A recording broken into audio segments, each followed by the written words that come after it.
Assalamualaikum warahmatullahi wabarakatuh. Perkenalkan, nama saya Arianti Mokodompit dengan NIM 1314210039. Di sini saya akan menjelaskan materi tugas 8 administrasi pembangunan, yaitu tentang dasar hukum dan pendekatan hukum dalam administrasi pembangunan. Baik, langsung saja pada materi yang pertama, dasar hukum administrasi pembangunan. Pertama, konstitusi. Konstitusi suatu negara dapat menyediakan kerangka kerja dasar untuk membangun dan memberikan wewenang kepada pemerintah untuk mengatur pembangunan dalam batas-batas tertentu. Yang kedua, undang-undang pembangunan. Negara-negara umumnya memiliki undang-undang yang mengatur proses perencanaan dan pelaksanaan pembangunan seperti Undang-Undang Tata Ruang, Undang-Undang Membangun Daerah, atau Undang-Undang Lingkungan Hidup. Yang ketiga, peraturan pemerintah. Pemerintah sering mengeluarkan peraturan-peraturan yang lebih rinci untuk mengimplementasikan undang-undang pembangunan seperti peraturan tata ruang, peraturan zonasi, atau peraturan rencana tata ruang wilayah.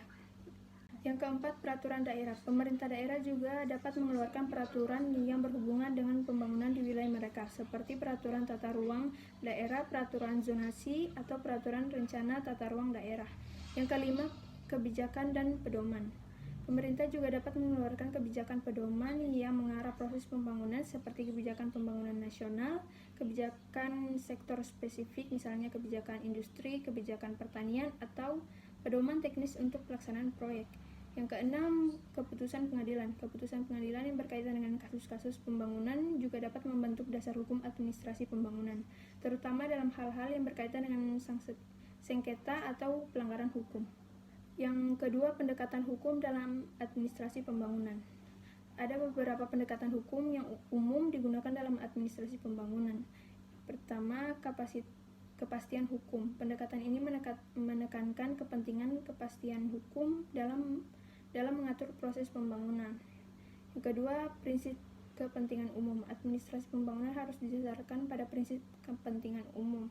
Yang ketiga, partisipasi publik. Pendekatan hukum dalam administrasi pembangunan juga mengedepankan partisipasi publik. Yang keempat, prinsip keadilan. Administrasi pembangunan harus memperhatikan prinsip keadilan dalam segala aspeknya. Berikutnya, prinsip lingkungan. Pendekatan hukum dalam administrasi pembangunan harus mempertimbangkan dampak lingkungan dari kegiatan pembangunan.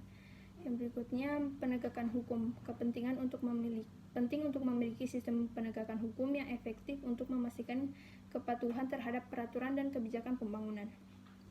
Sekian pemaparan materi dari saya, lebih dan kurangnya saya mohon maaf. Wabillahi taufiq wal hidayah. Wassalamualaikum warahmatullahi wabarakatuh.